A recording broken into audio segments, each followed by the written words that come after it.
안녕하세요. 서울에 살고 있는 여성입니다.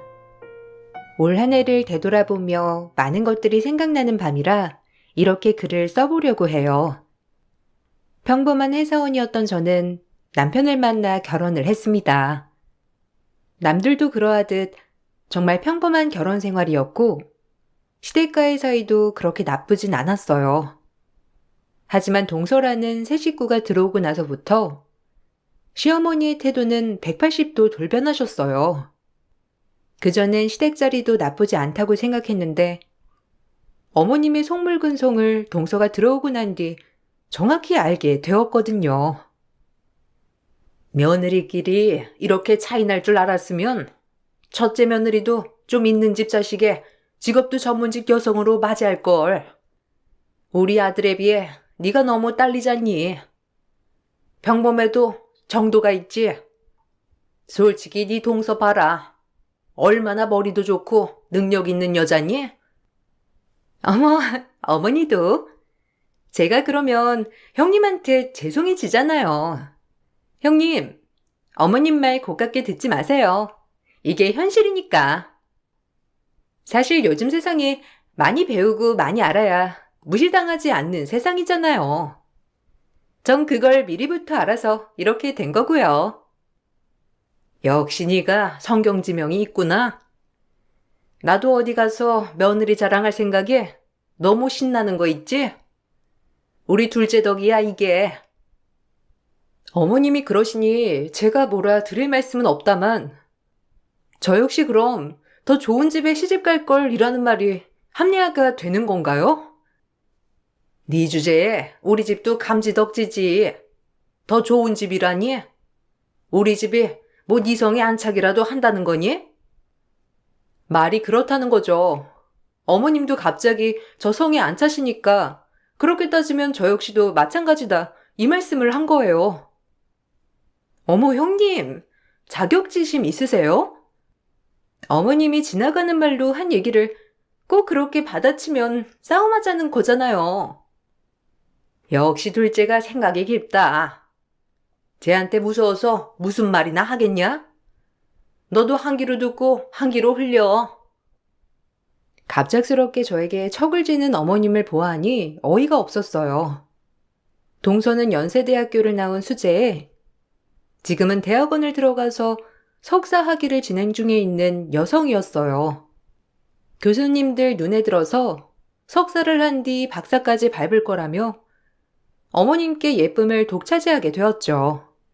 사실 제 남편과 시동생의 가방끈이 길지 않은 터라 어머님이 가방끈 긴 걸 무척이나 옹호하셨거든요.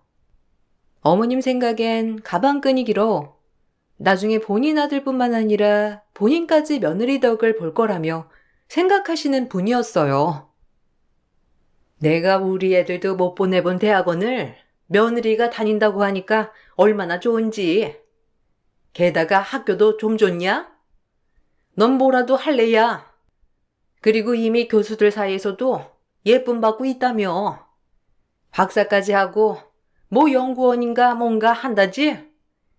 내가 어깨가 으쓱해. 네, 어머님 석사과정 이제 거의 끝나가니까 박사까지 하고 전 거기 학교의 연구 교수로 발령 날 예정이에요. 이미 교수님들이랑 다 얘기가 됐고 지금이야 학생 신분이지만 앞날이 창창하게 열렸다고 자부할 수 있다고 말할 수 있죠. 사실 연구 교수도 뒷배가 있어야 가능한 거거든요. 다행히 성실하기도 하고 절 교수님들이 워낙 특별히 여기셔서 가능하죠. 내가 네 덕 좀 보겠구나. 어쩐지 찜질방에서 널 딱 보는데 우리 둘째의 짝으로 제격이더라니까. 내가 사람 잘 봤지. 그러니깐요. 저희가 무슨 운명처럼 만났으니 저도 너무 신기한 거 있죠? 이렇게 좋은 시어머니를 만나다니 저도 복 받은 것 같아요. 사실 이러했어요. 어머님이 자주 가는 찜질방에서 동서를 마주하였던 것이었고 동서와 동서 친구의 이야기를 밥 먹다 우연히 듣게 된 시어머니는 동서에게 본인 아들을 만나보면 어떻겠냐고 직접 제안을 하셨던 거죠. 가뜩이나 본인이 점찍어 둔 상태에다가 그 사람이 며느리가 됐는데 어머님의 기쁨은 말로 다 형용할 수 없는 지경에 이르시게 되었던 거예요. 넌 내 덕에 교수 남편 되는 줄이나 알아. 첫째도 내 말을 듣고 좀 더 유능한 여자를 만났어야 하는데 아까워. 그러게. 엄마 덕에 내가 교수 남편 되게 생겼네. 딱 얘기만 해도 지적인 분위기가 확 나는 거 있지? 정말 달라. 어디 네가 그동안 만나던 머리 텅텅거리는 여자들이랑 같은 줄 알아? 얼마나 똑똑하고 지적인데. 그러니까 학업에 방해되지 않게 잘해. 네가 잘해야 학업을 잘 맞춰서 교수 자리에 떡하니 앉지. 그럼 너 완전 어깨 피고 다니는 거야. 엄마는 교수 시어머니 되는 거고? 이야, 엄마 그렇게 찜질방 다니더니 한 건 제대로 하셨어. 내 인생 이제 핀다. 너희가 교수가 되면 더 좋겠지만 그럴 수 없으니 며느리라도 교수 며느리 봐야지. 내가 그 찜질방 다니길 잘했다니까. 서방님과 둘이서 이런 얘기를 하는 걸 보아하니 조금 어이가 없으면서 그렇게 학벌이 중요할까 싶은 생각이 들었어요. 그리고 처음엔 어머님이 어련히 알아서 사람을 데려왔겠지 했는데 동서는 어머님과 성격도 비슷하고 얄밉게 말하는 투도 비슷했어요. 어떻게 꼭 그렇게 본인에게 맞춘 며느리를 데려왔는지 신기할 따름이었답니다. 하지만 그 이후 제 삶은 피곤해지고 말았고 오히려 많이 배워서 고상하고 지적일 줄 알았던 동서는 사람을 깔아뭉개고 업신여기는 걸 매우 좋아하는 사람이더라고요. 형수님, 제 마누라 공부하고 힘든 몸이니까 앞으로 살림 좀 맡아서 해주세요. 부탁드려도 되죠? 그럼 감사할게요. 당연하지. 우리 며느리는 손에 물 한 방울 묻히지 마라. 너는 이런 거 할 사람이 아니야. 이런 건 첫째가 다 해야지. 엄마, 너무한 거 아니에요? 처음에 주아랑 결혼할 때 주아한테도 물 한 방울 안 묻히게 해주겠다더니 이제 와서 뭐예요? 그건 그때 한 얘기고 지금은 이걸 누가 하니? 주아밖에 할 사람이 더 있어? 늙은 내가 하니 박사될 둘째가 하니? 너희도 줄 잘 서라. 우리 집을 일으킬 사람이 둘째 말고 또 누가 있어? 너네가 좀만 가방끈만 길었어도 나 이렇게까지 안 한다. 대학원 안 다니는 제가 참 서러워서 살겠나요? 어머님이 자꾸 이러시면 저 어머님네 오기 불편해져요. 조심해 주세요. 그래 엄마, 그만해. 내가 주아 보기 미안해 죽겠다. 재수씨 잘난 거야. 세상이 다 아니까 제발 그러지 좀 마요. 제가 괜히 죄송해지네요. 잘난 건 제가 아닌데. 형님 때문이라도 대학원을 그만 다녀야 하나? 제 학벌이 가정에 불화가 되는 것 같아 조금 마음이 그렇네요. 형님이 저한테 피해의식이 생기는 것 같아서 조금 마음이 안 좋고요. 피해의식? 그래, 그렇게 받아들였으면 미안한데 난 지금 나 자신에 당당하거든. 그러니까 그렇게 생각 안 해도 돼. 얼씨구, 지도 자존심은 있나 보지? 둘째랑 비교하니까 발끈하는 것 좀 봐라. 어쨌든 너도 줄지한테 잘하라 이 말이야. 평범하지만 어디 가서 빠진다는 소리를 들어본 적도 없기에 어머님의 이런 행동이 정말 불쾌했어요. 그럼에도 어머님은 제가 무슨 생각을 하는지 관심조차 없듯이 늘 저를 불러다가 동서 시중을 들게 하더라고요. 누구에게도 아쉬운 소리를 한 적도 들은 적도 없는 제가 어머님 때문에 이유 없이 동서의 시중을 들어야 한다는 게 화가 나더라고요. 한 번은 이런 적도 있었는데 살다 살다 이런 굴욕은 또 처음 겪었기 때문에 정말 화도 나면서 제가 어떻게 반응을 해야 할지 모르겠더라고요. 내일 인천공항으로 나오너라. 어차피 내일 빨간 날이니까 너 일도 쉴 거 아니야. 명심하고 아침 8시까지 나와. 네? 어머님, 어디 놀러 가세요? 혹시 뭐 필요하신 거면 이희 보낼까요? 오랜만에 친정엄마네 가기로 해서요. 결혼했으면 이 집 사람이지 친정은 무슨 친정? 너 안 오면 내가 가만 안 있을 거니까 꼭 나와. 그런 줄 알고 끊으마. 어머니, 저 내일 시간 안 된다니까 왜 그러세요? 급한 일 있으시면 이유를 얘기하고 절 설득하셔야지. 무작정 이러시면 어떡해요? 뭐? 너 시애미 말이 말 같지 않아?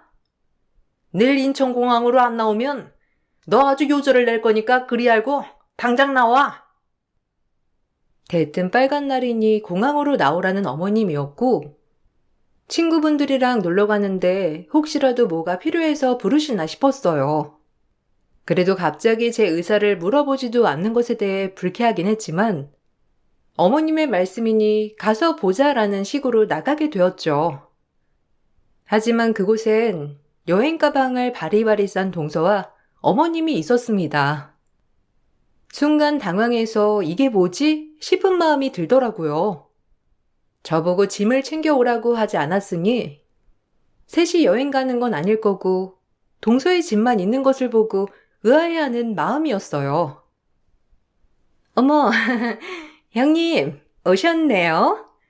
아우, 어머님한테 안 그러셔도 된다고 했는데 굳이 형님을 불러가지고 죄송해요. 괜찮다니까. 가족끼리 이럴 때 돕는 거지. 예, 너 이 짐 좀 들어라. 이거 짐도 붙여야 하고 네 동서가 할 게 많더라고. 비행기에서도 논문 써야 한다는데 아침부터 이렇게 복잡한 거 시킬 수 있니? 그래서 내가 너 좀 불렀다. 어서 이것 좀 해. 네? 저보고 지금 짐 붙여달라고 부르신 거예요? 아니, 동서, 이런 거 혼자 못해? 지금 동서 여행 가는데 이게 뭐 하는 짓이야? 땡! 어디서 큰 소리를? 여행이라니? 얘 지금 논문 쓰러 일하러 가는 거다. 알고나 말해. 얘 컨디션 조절해야 하는데 네가 좀 이런 거 해줄 수도 있는 거지. 새벽에 태워다 주는 건 내가 있으니 이런 건 큰형님으로서 좀 도와주면 덧나냐? 어머님, 저 인천공항까지 1시간 20분 걸려서 왔어요. 근데 지금 고작 짐 붙이는 것 때문에 저 부르신 게 말이 된다고 생각하세요? 진짜 황당해서 말이 다 안 나오네요. 동서도 그러면 안 되지. 뭐 그렇게 잘난 공부를 한다고 그래? 그리고 서방님은 뭐하고? 연로한 어머님이랑 공항에서 가까운 것도 아니고 멀리 사는 나까지 불러서 이게 할 일이야? 어머, 전 안 그래도 된다고 했죠. 근데 어머님이 굳이 형님이 해야 한다고 하는 걸 저보고 어쩌겠어요? 그리고 이는 오늘 특근 때문에 일 나갔어요. 가족끼리 좀 돕고 살 수 있는 거지. 그리고 어머님이 부른 거니까 그만 뭐라 하세요.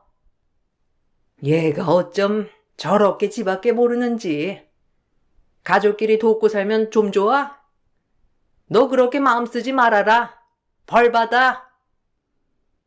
어머님과 쌍으로 얄미운 동서를 보고 있자니 속에서 열이 뻗쳤습니다. 잠시 화를 내고 이성을 찾은 뒤 일단 짐을 붙여주었고 동서는 웃으며 입국장으로 들어갔어요. 그 모습을 보며 한참이나 손을 흔드는 시어머니를 보고 있으니 팔푼이 같았고 속에서 부글부글 끓어오는 걸 애써 누르고 있는데 시어머니는 또다시 제 속을 뒤집어 놓는 발언을 하더라고요.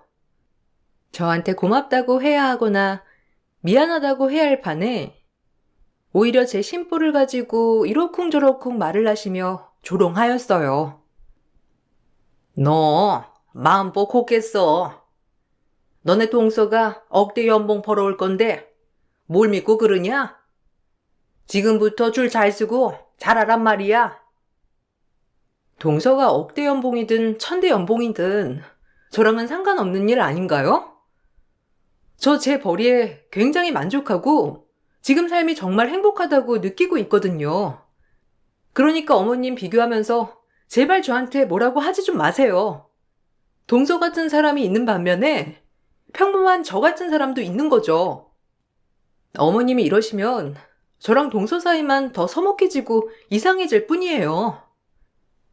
어이구, 말 한번 잘한다.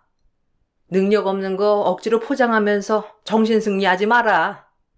그래봤자 넌 네 동서 발끝도 못 따라가. 큰애 짝도 내가 점 찍어줬어야 하는데 니들 결혼 안 말린 게 내 천추의 한이야. 뭐가 그렇게 잘났다고 따박따박. 지금이라도 헤어져 드릴까요? 어머님이 그렇게 원하시는데 못할 거야 없죠. 저도 스트레스 안 받고 오히려 좋아요. 너 지금 우리 아들을 이혼남 만든다는 거야? 이게 볼 것도 없는 게 몸 있고 이렇게 까불까? 그러니까 제발 그만하세요. 저도 진짜 속에서 열불 나는 거 정말 많이 참고 있는 거거든요. 저 이만 가볼게요. 남에게 아쉬운 소리를 한 적도 들은 적도 없던 터라 어머님의 이런 행동이 정말 큰 상처가 되고 말았어요. 부모님에게도 당해보지 않던 비교질을 시어머니에게 당하니 점점 시댁을 안 찾아가게 되었는데 어차피 가면 상처되실 말을 할 게 뻔하니 말이에요. 남편도 본인의 어머니가 이런 행동을 하는 게 저한테 미안했는지 오히려 지난번보다 훨씬 더 잘하려고 하더라고요. 남편마저 못했다면 아마 이 집에서 살 이유가 없었을 텐데 그래도 남편은 양심이 있는지 어머니가 저에게 하는 행동들을 보면서 오히려 제 화를 많이 풀어주었답니다. 그래 남편과 결혼한 것이지 라고 생각하며 애써 버텨왔던 시기였어요. 엄마 진짜 왜 그러냐? 우리가 엄마 기대에 못 미쳐서 재수씨 덕이라도 보려고 그러는 거니까 네가 이해해. 엄마가 보수적이고 나이가 좀 많잖아. 그러니까 가방 끊긴 게 최고라고 생각하시는 거야. 어디 가서 너도 이런 말 들을 사람이 아닌데. 됐어. 자기가 무슨 잘못이야. 어머님이 그러신걸. 상처가 안 된다면 거짓말이지만 뭐 어쩌겠어. 내가 버텨내야지. 그리고 동서가 잘 돼서 어머님 모신다는 보장도 없는데 도대체 왜 그러시는지 이해가 안 가네. 순진하신 건지 참 답답스러워. 아휴, 내가 할 말이 없다 진짜. 너한테 미안하기도 하고 내가 중간에서 엄마한테 그러지 말라고 할 테니까 네가 조금 참아줘. 그리고 동서가 귀국하는 날 어머님은 논문 쓰고 오느라 수고했다며 잔치를 벌이셨고 그 잔치 음식 하는 것을 저까지 불러가며 부려 먹으셨어요. 연로한 몸으로 혼자 음식하는 게 힘이 들까 오히려 가서 도와주는 건 아무렇지 않았으나 역시나 동서 앞에서 절 깔고 뭉개시더라고요. 그리고 그 모습이 정말 참기 힘들고 못 봐주겠다는 생각까지 들면서 화가 머리끝까지 차올랐어요. 가뜩이나 한 성격 하는 터라 이런 것들을 그냥 참고 넘기기에는 정말 속에서 천불이 나는 것 같아 저도 할 말은 다 했던 것 같아요. 아유, 우리 둘째 수고했다. 교수님들 따라서 가가지고 논문 쓰느라 힘들었지? 어서 이것 좀 먹고 기력 보충해. 예, 큰애야, 뭐하니? 둘째 앞접시 좀 가져와라. 얘가 왜 이렇게 굼뜬 거야? 딱 보면 척 아니냐? 네가 이런 걸 해야지. 형님, 저 감자전 리필 좀 해주실래요? 굉장히 잘 부치셨네요. 역시 이런 게 잘 맞는 사람이 따로 있다니깐요. 당연하지. 이런 허드렛 일은 저런 애가 하는 거야. 너 같은 애는 그냥 곱게 먹기만 하면 돼요. 공주처럼. 알겠니? 진짜 기가 막히고 코가 막히네. 동서가 갖다 먹어. 그리고 저 집에 갈게요. 제가 왜 이런 취급을 당해야 하는 거죠? 어머님 도와 좋은 마음으로 음식까지 해다 날랐더니만 돌아오는 말은 무시에 조롱해. 동서도 그러는 거 아니야. 어머님이야 뭐 나이 들어 가방끈 긴 게 최고라고 생각하셔서 그러는 거지만 동서도 개념이 없네. 받아 처먹을 줄만 알고. 공부하는 게 유세지? 어머, 형님 말투가 왜 이렇게 무식하세요? 아무리 기본대학만 나오셨다는데 아우 상종할 수가 없네 진짜. 어머님, 제가 갖다 먹어야 하나요? 저 하루 종일 컴퓨터랑 씨름해서 지금 굉장히 피곤하거든요. 머리도 아픈 것 같고. 저거 말하는 뽐새 봐. 너 어디서 말을 그따위로 하니? 얼른 안 가? 아주 지 동서한테 잘 보일 기회를 줘도 저런다. 얼른 감자전 못 가지고 와? 네 동서가 힘들대잖아. 넌 머리도 안 쓰는 게 뭐가 힘들다고 그렇게 따박따박 말을 하는겨? 그러게요. 제가 잘 풀리면 형님 모른 척 할까봐 그러세요? 아휴, 진짜 하나만 알고 둘은 모르신다니까. 답답해라. 제 자신이 왜 동서한테 시중을 들어야 하냐는 거죠.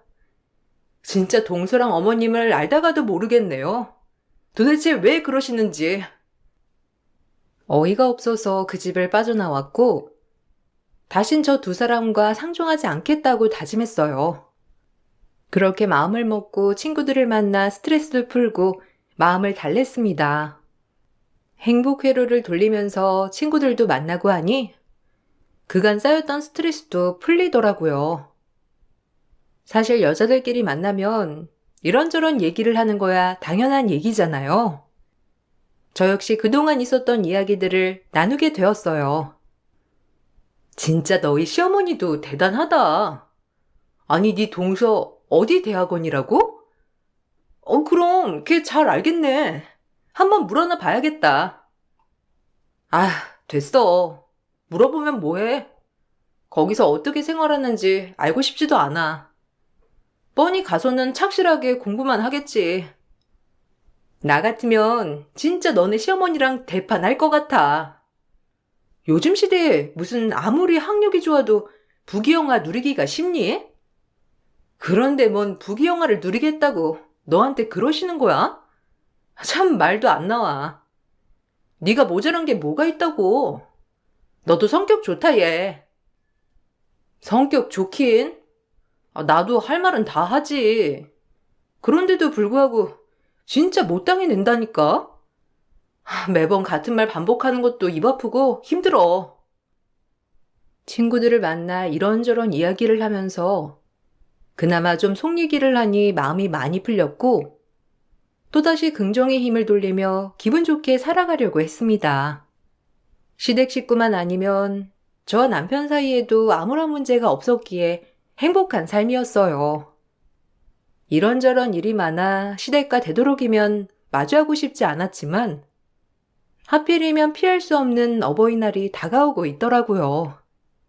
그리고 동서는 드디어 힘든 고비를 거쳐 석사 학위증을 따냈다며 굳이 어버이날 저희 앞에서 또 뽐을 내었어요. 어머님한테 어떤 어버이날 선물을 드릴까 하다가 어머님이 제일 기다리실 것 같은 석사 학위증을 가져왔어요. 형님은 어머님 선물로 뭐 가져오셨으려나? 어머님이 마음에 들지 안 들지 모르시겠지만 그래도 한번 꺼내나 보세요. 부모 어깨뽕 올라가게 효도는 이렇게 하는 거죠. 어머님이 얼마나 제 학위증을 기다리셨겠어요. 안 그런가요, 형님? 동서, 진짜 어이없네. 지금 그러고 있을 때가 아닌 것 같은데? 끝까지 뻔뻔한 거 대단하다. 어머님, 석사 학위증이라네요. 그렇게 원하시던 거 동서가 들고 왔는데 뭐라도 주셔야 하는 거 아니에요? 동서는 그거 기다려서 가지고 온 것 같은데. 이 나쁜 것. 이딴 거 다 필요 없고 700이나 갚아 이 그지야. 이게 어디서 몇 년을 나를 속이고 무사할 것 같아? 그네 아니었으면 아주 깜빡 속을 뻔했지. 700이 아니라 7천을 뜯겼을 수도 있어. 저 못된 것한테. 너 내가 가만 안 둘 거야. 어머님. 저 어머님 둘째 며느리예요. 갑자기 뭐 잘못 드셨어요? 여기 석사 학위증이라니까요. 갑자기 왜 이러시는지. 어버이날 시모품에 석사 학위증을 안기며 뽐낸 동서였고 그 모습을 본 시모가 동서 볼기짝을 철썩철썩 쳐버렸어요. 사실 그날 제 친구를 만났을 때 친구의 친한 지인이 제 동서와 같은 대학원, 같은 과를 다니고 있었고 굳이 제가 알아봐주지 않아도 된다고 했지만 친구가 궁금하다며 알아보게 되었어요. 그런데 그 과에는 그런 이름이 없다고 하더라고요. 그 사실을 알고 친구가 저에게 득달같이 그 이유를 알려주었고 낌새가 이상의 뒤를 캐보니 대학원에 입학조차 하지 않은 일반인이었어요. 그리고 대졸도 아닌 고졸이었습니다.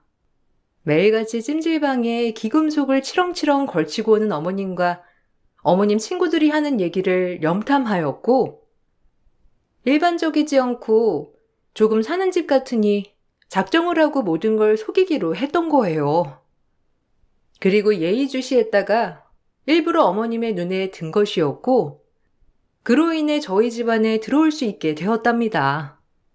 상대적으로 돈은 있지만 늘 자식들의 학벌이 못마땅했던 어머님은 며느리를 통해서라도 어깨에 힘 좀 주고 싶었던 거였고 그 욕심으로 인해 여기까지 오게 된 것이었어요. 동서는 어머님께 용돈을 명목으로 그동안 야금야금 100만 원, 200만 원씩 가져갔더라고요. 어머님은 교수 며느리가 될 줄 알고 조금씩 용돈이 필요하다는 동서에게 한 푼, 두 푼 기분 좋게들 뜯기셨던 거였어요. 이 나쁜 것, 네가 감히 나를 속여? 내가 첫째한테 얘기 듣고 얼마나 놀랬는지. 그러고 나서 뒷조사를 해보니까 고졸에 백화점 판매원? 매일같이 대학원 가는 척하면서 아주 천한 백화점으로 출근 잘했더라. 이 근처 백화점에 취직하면 내 친구라든지 우리가 혹여라도 널 발견할까봐 천안까지 매일 고속버스 타고 다니면서 출근했던 거니? 이 학위증도 다 가짜 아니야? 못된 것 같으니라고. 내가 어떻게 너 같은 며느리를 두고 고귀하다고 했을까? 내가 눈이 삐어도 단단히 삐었지. 어머니, 그게 아니라 제가 다 설명드릴게요. 그래서 어머님이 원하는 며느리 되려고 지금 공부 중이었어요. 제가 석사학위증 갖다 주면 어머님한테 거짓말한 게 아닌 게 되는 거잖아요.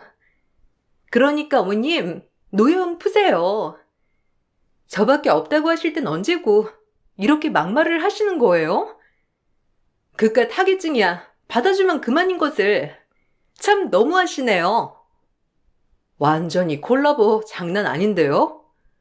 학벌에 눈이 돌아서 돈을 갖다 바친 어머님이나 어머님 하나 꼬셔가지고 대단한 며느리 행세한 동서나 뭐 끼리끼리 잘 어울리네요.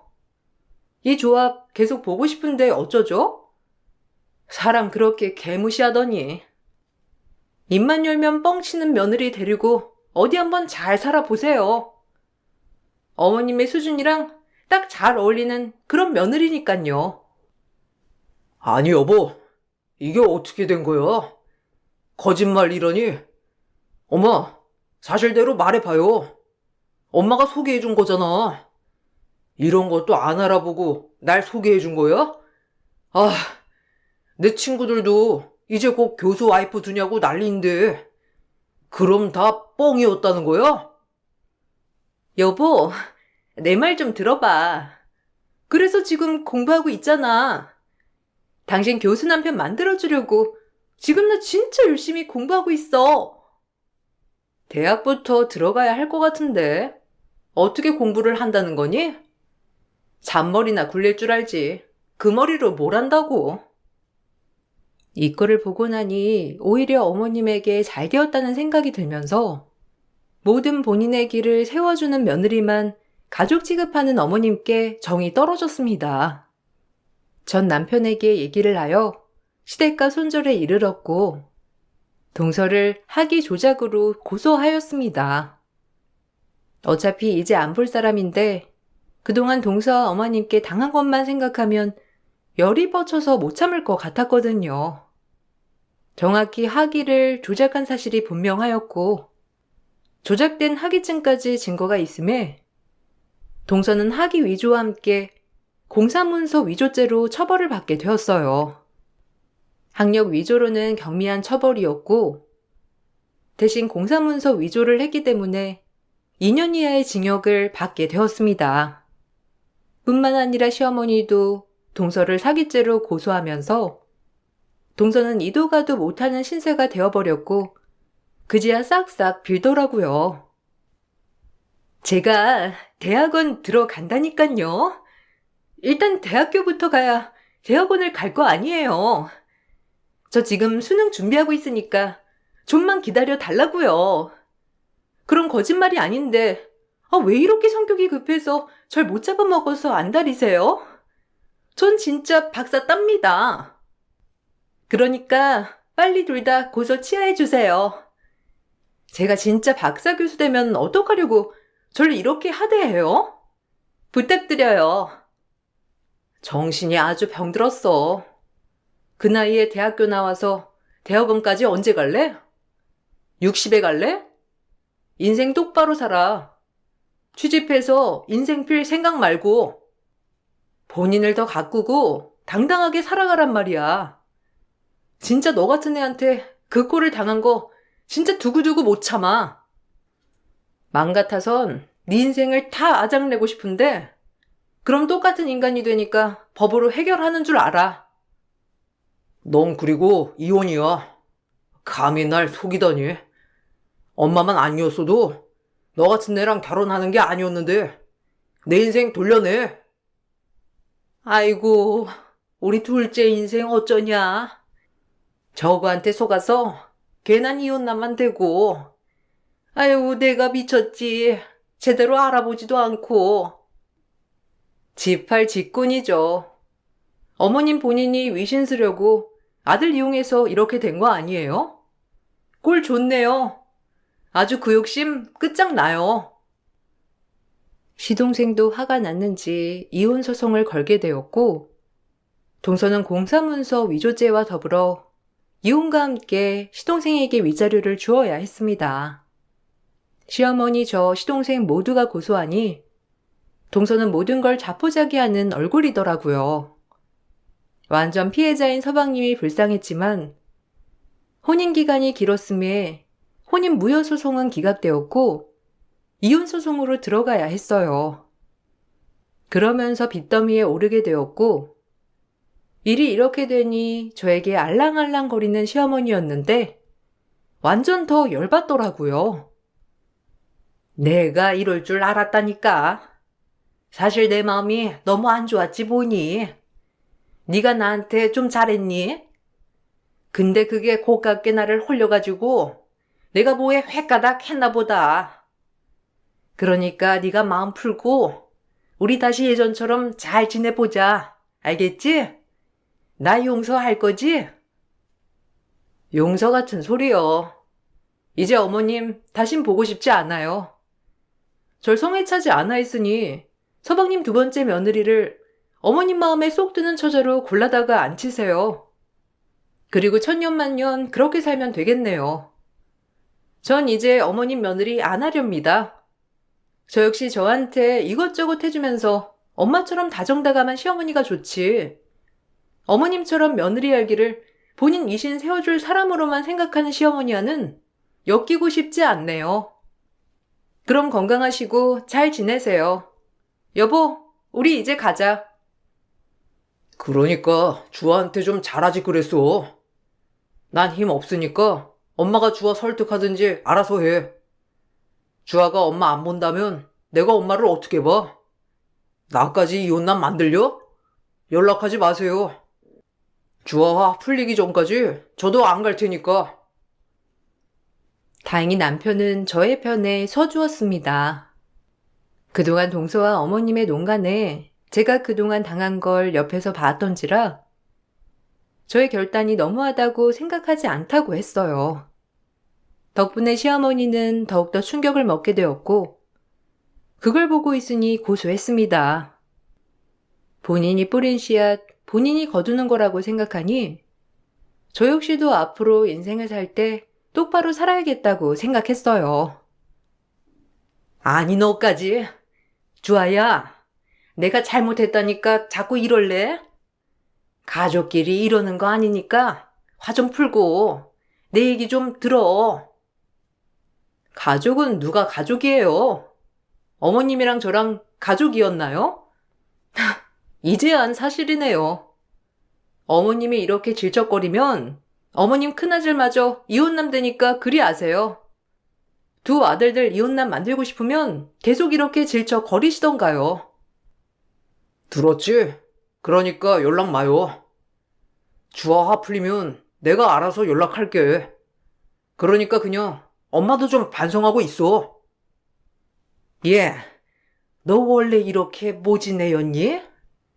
내가 잠시 사리 판단이 흔들려서 너한테 상처를 줬다 해도 꼭 그래야겠어? 이제 와서 이러는 게 뭐가 중요해요.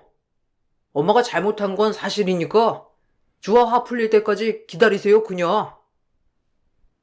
그렇게 시어머니와 손절을 했고 남편은 제 눈치를 보느라 아직도 본인 어머님과 연락을 하지 않고 지내고 있어요. 그리고 서방님은 본인 인생 또한 어머님이 망쳤다며 어머님과 연을 끊다시피 했고요. 이쯤 되니 어머님은 적적하신지 제 화를 풀어주시려 부단히 노력을 하고 계신답니다. 하지만 이미 받은 상처 절대 아물 것 같지 않아 아직까지 연락은 하지 않고 있어요. 뭐 앞으로도 하지 않을 것 같고요.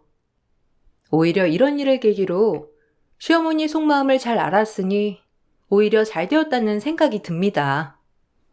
날이 추워지고 새해가 밝으니 별의별 생각이 다 들어서 글을 한번 써보았는데 참 제가 겪은 일이지만 지금 보니 웃음이 나네요. 이 세상에 별의별 인간들이 많이 있는 것 같아서 말이죠.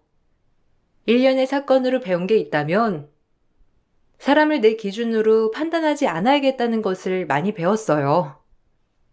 이 사람이 남들 눈에 못났을지언정 정말 좋은 사람일 수도 있고 누가 봐도 좋은 사람일지언정 속마음은 나쁜 마음을 많이 먹고 있을 수 있으니 말이죠.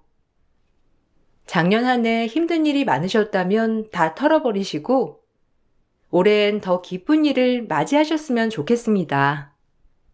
새해에는 더 건강하시고 희망찬 2024년이 되도록 기원할게요. 감사합니다. 안녕하세요. 40대 주부이자 워킹맘입니다. 어렸을 때는 꿈도 크고 포부도 커서 제가 이른 나이부터 성공할 줄 알았죠. 저는 30대 늦은 나이에 지금의 남편을 만나 결혼을 했어요. 20대에는 저만의 사업을 하는 것이 제 꿈이었어요. 이리저리 열심히 한다고 했지만 결과가 따라주지 않았어요. 하지만 이런저런 실패를 맛보고선 현실을 직시하게 되었죠. 그래서 더 늦기 전에 취직을 해보는 것이 낫겠다 싶어 취직을 하였어요. 다행히 계약직이었지만 좋은 회사에 들어가게 되었어요. 이제 취직할 거니까 엄마 너무 걱정하지 마. 그래도 이력서도 내고 면접도 보기로 했어. 조금 돈 좀 모으고 다시 시작해야지. 무슨? 그냥 안전하게 회사 다니는 게 최고야. 이리저리 일 버리지 말고 회사나 다니다 시집가. 엄마 소원이야, 어? 안 돼. 나 꼭 내 꿈을 이룰 거야. 지켜봐줘, 엄마. 그래도 엄마 소원대로 취직하니까 좀 낫지? 일단 일도 열심히 해야지. 결국 회사에 들어가게 되었죠. 그 회사에 들어가며 차곡차곡 일을 배워나가기 시작할 무렵 남편을 만난 거예요. 남편은 저의 긴 꿈을 응원해주는 남자였어요. 이 남자라면 믿고 결혼까지 해도 되겠다 싶어 결혼을 진행하게 되었죠. 남편은 팀장이었고 저는 임시직이었습니다. 하지만 무기계약직이었기 때문에 일을 그만둘 일은 없었죠. 그리고 저에게도 꿈이 있었기 때문에 계약직이라는 단어가 크게 저에겐 와닿진 않았어요. 언젠간 전 제 꿈을 이룰 거니까요. 누구보다도 긍정적인 제가 남편을 만나고 결혼하면서 이런 것이 결혼이라는 것을 알았죠. 남편에겐 3형제가 있었는데 그중 남편이 맏이었어요. 하지만 결혼은 저희가 제일 늦게 하게 되었죠. 처음 인사 가는 날 약간 쎄한 느낌이 있었는데 그 느낌이 제 예상과 들어맞았습니다.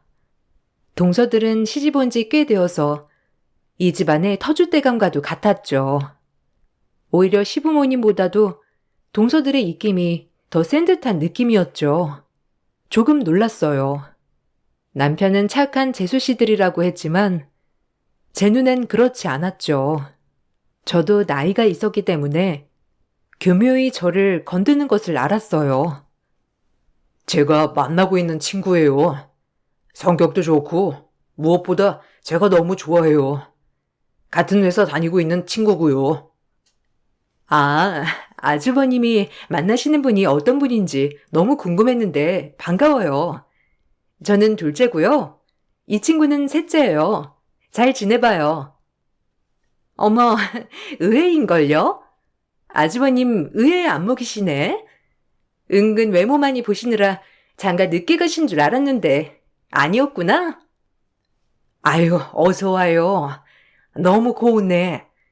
우리 아들이 늦은 장가라 내가 걱정을 많이 했는데 이렇게 예쁜 아가씨 데리고 와서 너무 좋아요. 감사합니다.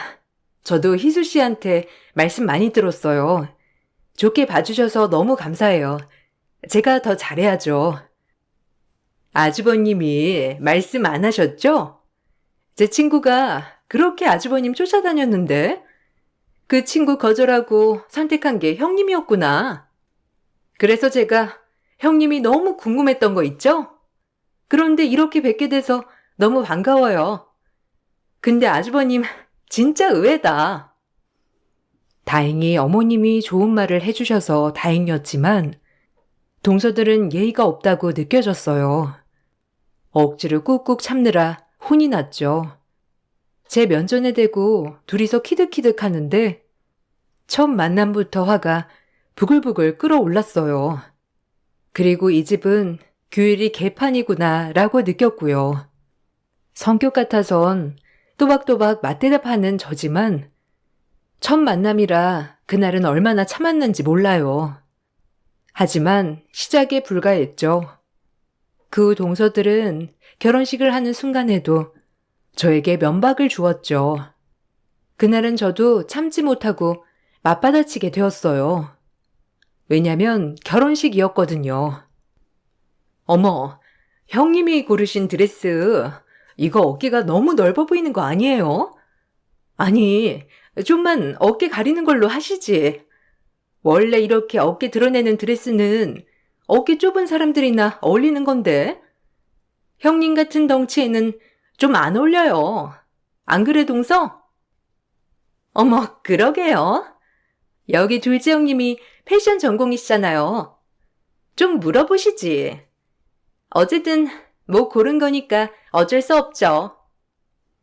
왜? 우리 남편은 이게 제일 예쁘다고 하던데 내가 어깨가 좁아서 일부러 얼굴 작아 보이려고 넓어 보이는 거 선택한 거야. 성공이네. 그래도 우리 형님 걱정돼서 그런 건데 혹시 뭐 기분 나쁘셨어요? 결혼식인데 웃어야죠. 안 그래요? 기분 나쁠 게 뭐가 있어? 고마워. 걱정해줘서. 뭐 좋은 뜻으로 받아들여야지. 별 수 있나? 어쨌든 축하해줘서 고마워. 동서들은 그냥 제가 마음에 안 든 것 같았습니다. 머리부터 발끝까지 위아래로 훑으며 고가운 웃음을 날렸으니까요. 그날은 이렇게 결혼식을 마무리했어요. 동서들의 기분 나쁜 소리만 아니었어도 완벽한 결혼식이 될 수 있었지만 처음부터 제 드레스 가지고 왈가왈부하는 바람에 조금 기분은 망쳤죠. 그리고 저희는 신혼여행을 가게 되었죠. 행복했습니다. 사랑하는 사람과 함께 할 수 있는 이 순간이 행복했고, 앞으로 조금만 더 일해서 내 사업체를 꾸리는 것이 제 목표였기 때문에 신혼여행에서도 제 남편에게 꼭 주입을 시켜놓았죠.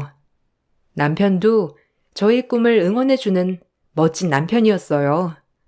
시집가기 잘했다 생각했죠.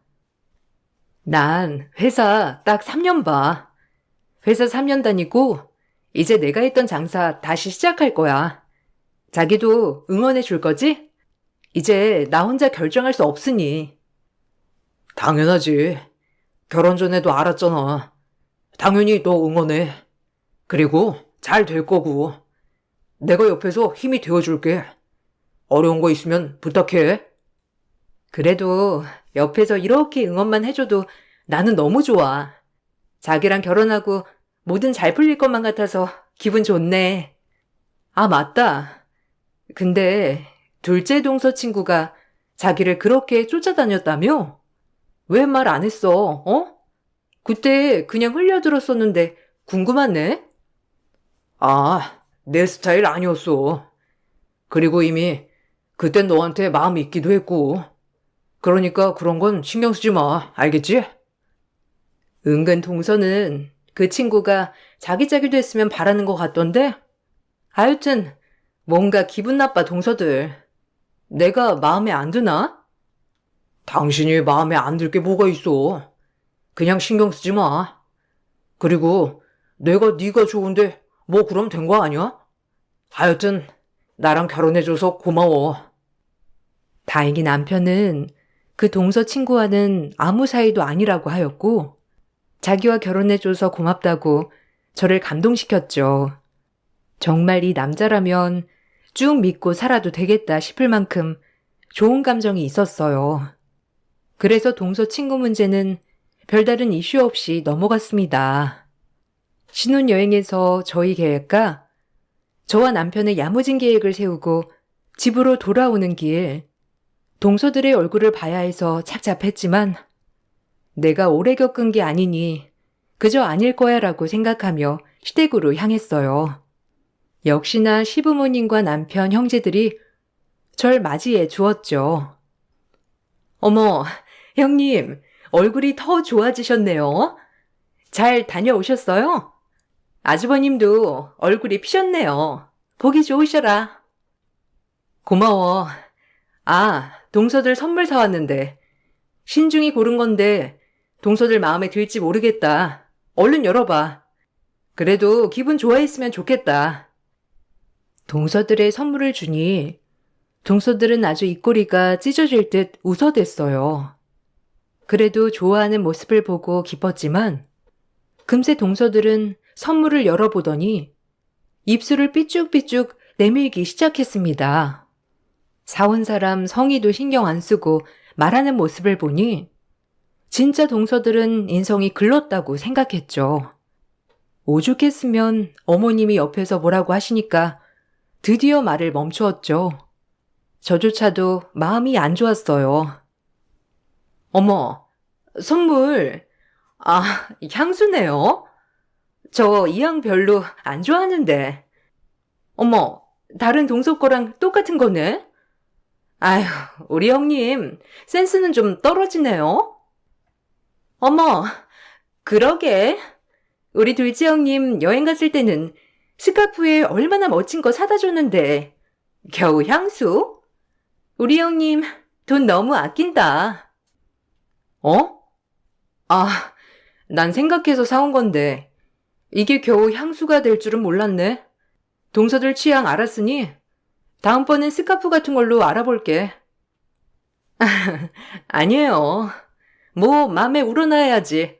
억지로 떠먹어서 하는 건 됐네요. 피곤하실 텐데 어서 나와서 식사하세요, 형님. 그래도 그네가 생각해서 사다 준 건데 너희도 말을 꼭 그렇게 해야겠니? 너네도 참. 세아가 너무 신경 쓰지 말거라. 아니에요, 어머니. 제가 동서들 취향을 미리 간파했어야 했는데 까다롭네요.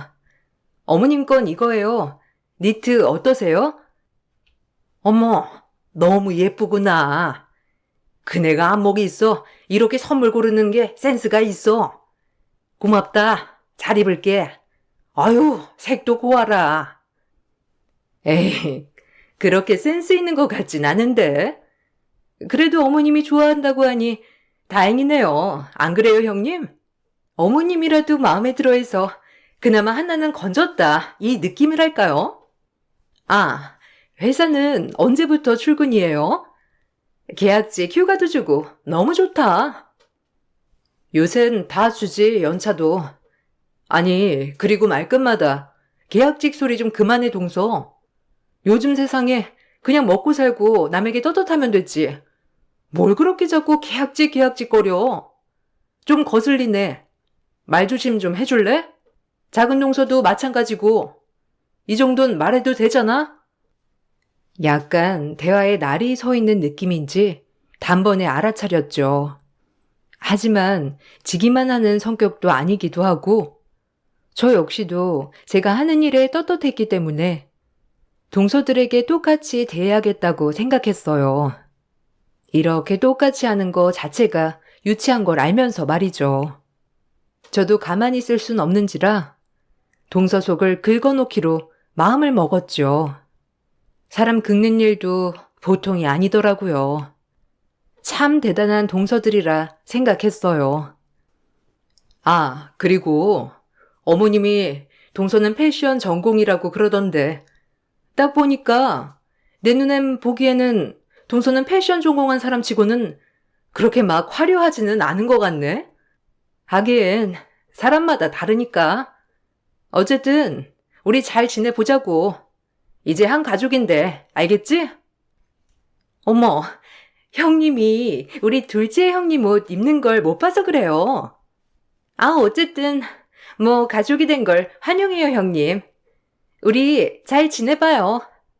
아니, 근데 아직까지도 보면 볼수록 아주버님이 너무 의외야. 우리 아주버님은 결혼 안 하실 줄 알았거든요. 그렇게 이쁘고 잘 나가는 제 친구들이나 형님 친구들 소개해준다고 해도 됐다고 매번 그러시더니. 역시 짝이 다 있나 봐요. 그게 형님이고. 아, 그래? 그러게 운명은 따로 있나 보네. 희수 씨가 인기가 많았지? 다행이라고 해야 하나? 그래도 나를 마음에 들어 해줘서. 그러게요. 형님이랑 뭔가 안 어울리면서도 또 어울리는 것 같기도 하고. 하여튼 잘 지내봐요, 형님. 아, 그리고 드릴 말씀이 있는데 아무래도 저랑 작은 동서는 좀 회사에서 맡은 책임도 크고 일하는 게 바쁘거든요. 그래서 아마 이런 집안의 대소사 같은 거는 형님이 아무래도 큰형님이기도 하고 하니까 좀 맡아주셨으면 좋겠어요. 어머님 혼자 하는 것도 무리이실 테니. 아니다. 다들 바쁠 텐데 괜찮아. 그냥 아직까지 나 혼자 할 만하니까 이런 거 일하는 거 신경 쓰지 마라. 알겠지? 화려하지 않다는 말에 약간 경직되는 동서 얼굴이었지만 금세 알겠다고 하곤 웃어 보였죠. 그리고 대놓고 저보고 모든 시댁 일을 맡아달라고 하는 바람에 당황스러웠지만 금세 어머님이 안 해도 된다고 해주셔서 마음은 편했어요. 물론 저도 며느리 된 도리로서 일은 하겠지만 동서들만 빠져나가는 것 같아 얄미웠거든요. 큰형님이 누군지 걸려만 봐라 이런 느낌으로 말이죠. 부담스러웠어요. 그 일이 있고 시간이 흘렀고 저는 열심히 저대로 일을 하였어요. 남편도 마찬가지고요. 크게 시댁에서 행사가 있지 않는 날에는 동서들을 마주할 시간이 없었기 때문에 더 이상의 스트레스도 없었습니다. 하지만 시어머님이 몸이 안 좋으면서부터 주말마다 시댁에가 어머님 상황을 살피고 아버님 식사를 챙겨드려야 했죠.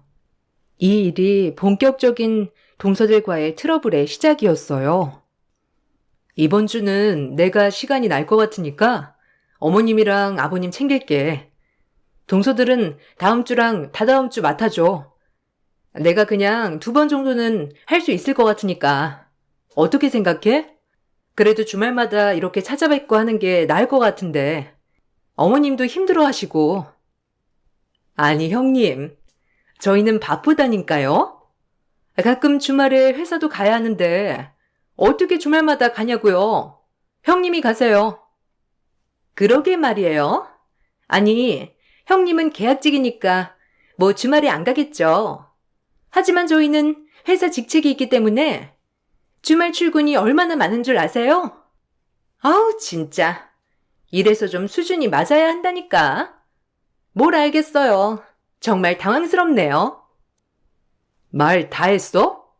아니, 내가 매번 주말마다 오라는 것도 아니고 그냥 한 주씩만 맡아서 식사나 챙겨드리자는 게 큰 잘못이야? 동서들 너무한다. 어머니 건강하실 때는 그렇게 살살거리더니 이제 와서 아무것도 안 하겠다고 하면 어쩌라는 거야? 저흰 그렇게 일하는 체질이 아니라니까요. 얼마나 중대한 일을 하는 사람들인데 이래라 저래라 해요? 하여튼 못해요. 이기적인 동서들에게 화가 머리끝까지 났죠. 한 달에 한 번도 못한다는 동서들의 말에 할 말이 없었어요. 어쩜 그리 이기적인지. 계속되는 말다툼에 지쳐서 결국은 주말마다 어머님 아버님 챙겨드리는 것은 제 몫이 되었습니다. 둘 다 억지로는 절대 안 한다는 말에 어쩔 도리가 없었죠. 그렇게 저는 주말마다 어머님과 아버님을 챙겨드리기 시작했습니다. 물론 어머님이 시키는 것도 아니었고 철저히 제 마음에서 우러나서 하게 된 것이죠.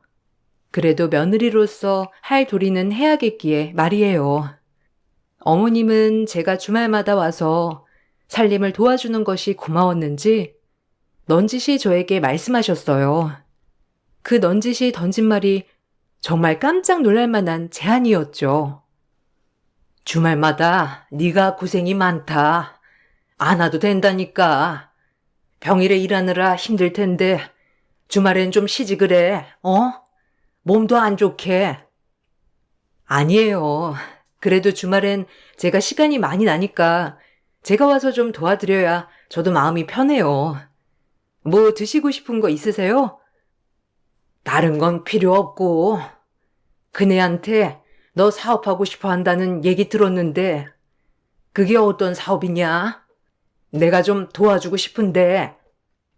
네? 아니에요. 조금만 더 모으면 제가 준비할 수 있는 사업이라 어머님 마음만 받을게요. 감사해요. 그래도 내가 꼭 도와주고 싶어서 그래. 너 이렇게 고생하는데 내가 모른 척 할 수도 없고 안 그러냐? 고맙기도 하고. 어머님은 한사코 도와주신다고 했지만 거절했습니다. 모든 걸 제 힘으로 일구고 싶었거든요. 그래도 이렇게 신경 써주시는 모습을 보니 감사했었죠. 그리고 더더욱 잘해드려야겠다는 생각도 들었고요. 그렇게 무려 3년을 어머님네 집을 왔다 갔다 하며 병간호와 살림을 도맡아 했어요. 몸이 많이 쇠약해지신 어머님은 그 사이 돌아가셨죠. 어머님은 주말마다 오는 저에게 얼마나 용기와 희망을 주셨는지 몰라요. 제가 병간호를 했지만 어머님께 제 꿈을 응원받는 느낌이었죠. 그래서 제 손으로 마지막까지 어머님 밥을 해드렸다는 거에 있어서 마음이 조금은 편안했습니다. 어머님의 장례식 날 곱게 단장을 하고 온 동서들이 얼마나 얄밉던지 생전 괜찮을 때는 방문도 안 하다가 이제서야 그렇게 잔뜩 꾸미고 온 동서들이 얄미웠지만 참았습니다. 어머님 가시는 길 소란스럽게 하고 싶지 않았기 때문이죠. 하지만 동서들은 그런 저를 또 갈구기 시작했어요. 어찌나 얄밉던지. 어머, 형님 좀 편하겠어요, 이제.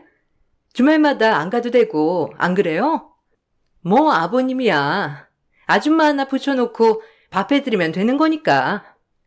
이제 병간호는 안 해도 되잖아요. 아니 진짜 형님도 대단해. 누가 알아준다고 그렇게 사서 고생을 해요? 아유. 동서는 누가 알아달라고 병간호 하니? 내 마음에서 우러나서 한 건데. 그리고 어머님 마지막 가시는 길 속 좀 그만 긁어. 조용히 보내드리고 싶으니까 사람이 양심이 있으면 고마워해야지. 여기까지 와서도 난 척은. 아유 진짜. 인성 알아줘야 한다니까. 어머, 형님 말씀이 좀 지나치시네요. 난척이라뇨. 둘째 형님 잘난 건 알아줘야죠. 하여튼 고생하셨어요. 됐죠? 이 말이 듣고 싶어서 지금 그렇게 그동안 생색내면서 병간호 하신 거 아니에요? 어쨌든 형님 말대로 어머님 가시는 길 조용히 하자고요. 뭐? 너네들이 사람이니? 이제서야 얼굴 한번 비추면서 그동안 어머님네 코빼기도 안 비춰놓곤. 됐다, 말을 말자. 기가 막혔습니다. 3년간 명절 외엔 코빼기도 비추지 않던 동서들이 이제 와서 저보고 고생도 사서 했다. 이제 안 가도 돼서 좋으시겠다. 이런 말을 하는 게 사람인가 싶었죠. 일단 장례식이라서 참았어요. 그렇게 어머님 가시는 길 좋게 배웅해드리고 돌아섰는데 어머님이 저에게만 편지를 하나 남기셨더라고요. 동서들 모르게.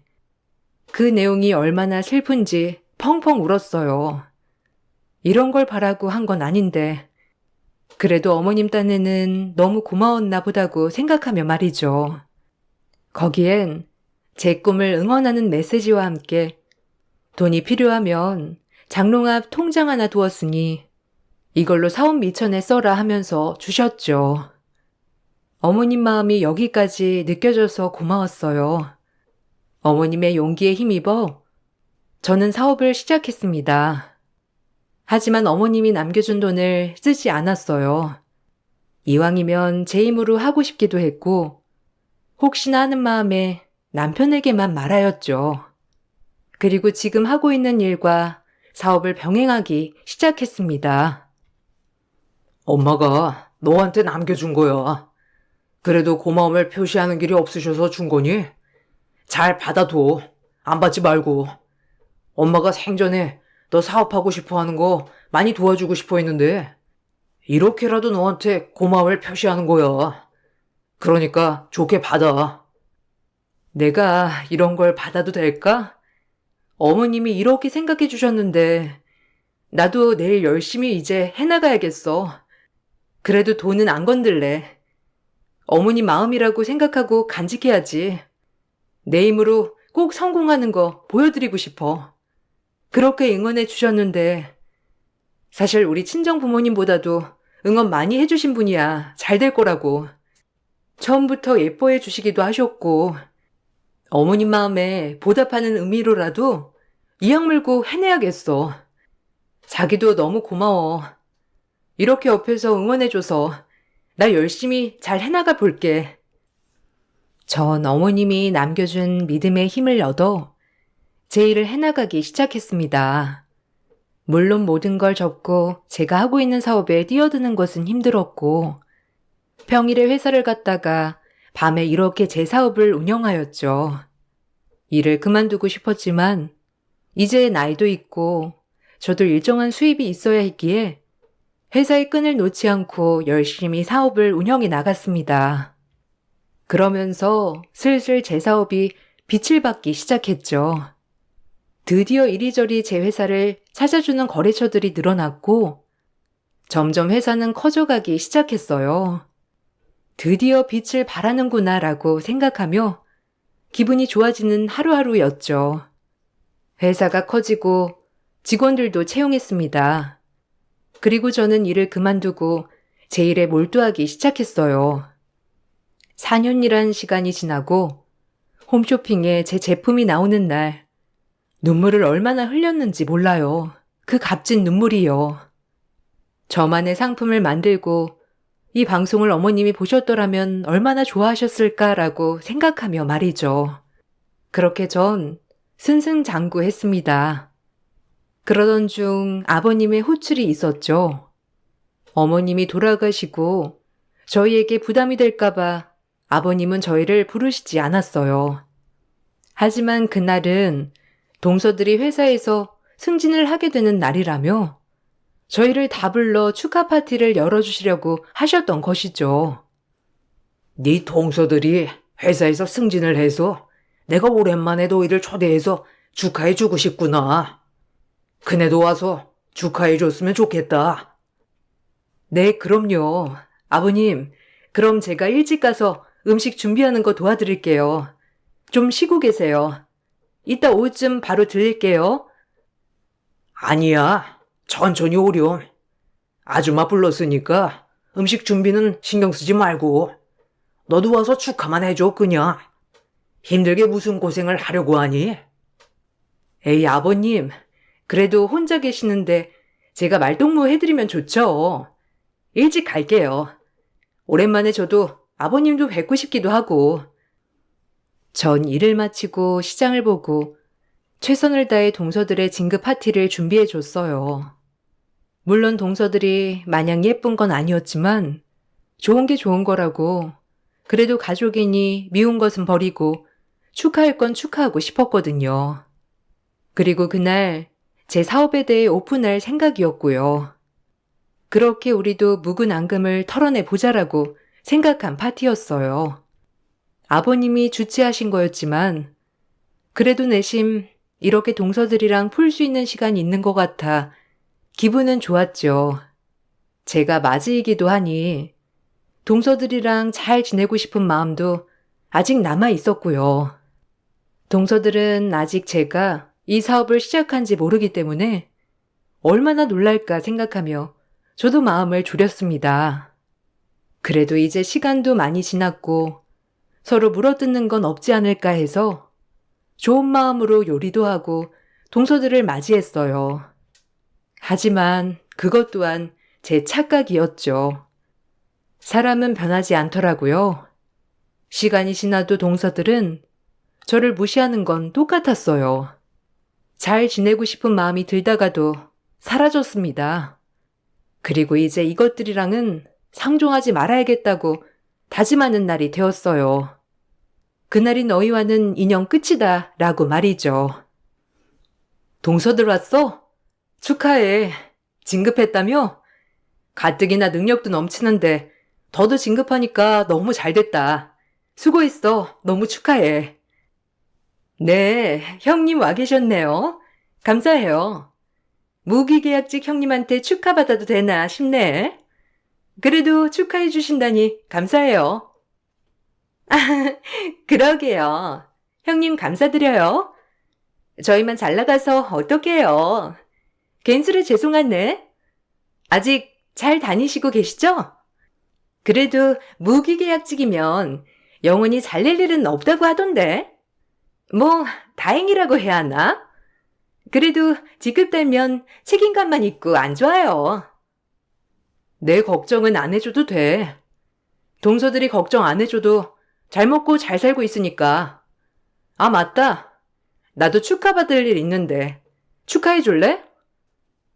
그 전에 저랑 막내 동서랑 상의 좀 했는데 여기 명함 먼저 받으시고, 좀 회사에서도 급이 있는데 집에서도 급이 있어야 하지 않을까요? 그래서 그런데 지기순으로 일을 해야 할 것 같은데. 아무래도 저희는 이제 뭐 와서 이런 일은 좀. 그래요, 맞아요.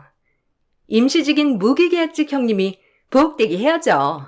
안 그래요? 형님도 나서서 하는 걸 좋아하는데 아주 형님 적성에 딱 맞을 것 같아요. 어머님도 안 계시는데 대소사는 이제 형님이 책임져야죠. 앞치마가 잘 어울리는 우리 형님. 순간 꼭지가 돌았죠. 어이가 없었어요. 좋은 마음으로 또 축하해 주려고 했는데 이것들이 날 또 엿먹이는구나 싶었죠. 자기들끼리 오면서 또 나에게 얼마나 스트레스 주는 발언을 할까 궁리하며 왔다는 사실이 열이 받았어요. 그래서 저도 한마디 날렸습니다. 아주 코를 납작하게 해줘야겠다고 생각했거든요. 제 지갑에서 저희 비밀 명함을 던지며 말했죠. 얼마나 통쾌하던지. 자, 이건 내 새로운 명함. 나도 축하받을 일 있다고 했지? 나 소임보석 대표 됐어. 내 브랜드고 아마 소임이라고 하면 다들 들어봤지? 홈쇼핑도 많이 나오잖아.